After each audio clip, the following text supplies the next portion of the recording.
حضرت عبداللہ ابن عباس رضی اللہ تعالیٰ عنہما فرماتے ہیں کہ حضور علیہ السلام نے ارشاد فرمایا،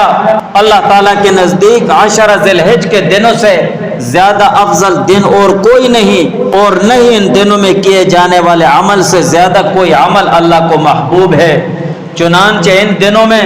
لا الہ الا اللہ، اللہ اکبر اور ذکر اللہ کی کثرت کرو، اور ان دنوں میں ہر دن کا روزہ 1 سال کے روزوں کے برابر ہے، اور ان دنوں میں نیک عمل کا ثواب 700 گنا بڑھا دیا جاتا ہے۔ حضرت جابر رضی اللہ تعالیٰ عنہ سے روایت ہے کہ حضور علیہ السلام نے فرمایا، افضل ایام الدنیا ایام العشر، یعنی 10 ذی الحج، کہ دنیا کے دنوں میں سے سب سے بہترین اور سب سے افضل ترین دن ایام العشر، وہ ذی الحج کے ابتدائی 10 دن۔ ذی الحج کے ابتدائی 10 دن دنیا کے تمام دنوں سے افضل ترین اور بہترین دن ہیں۔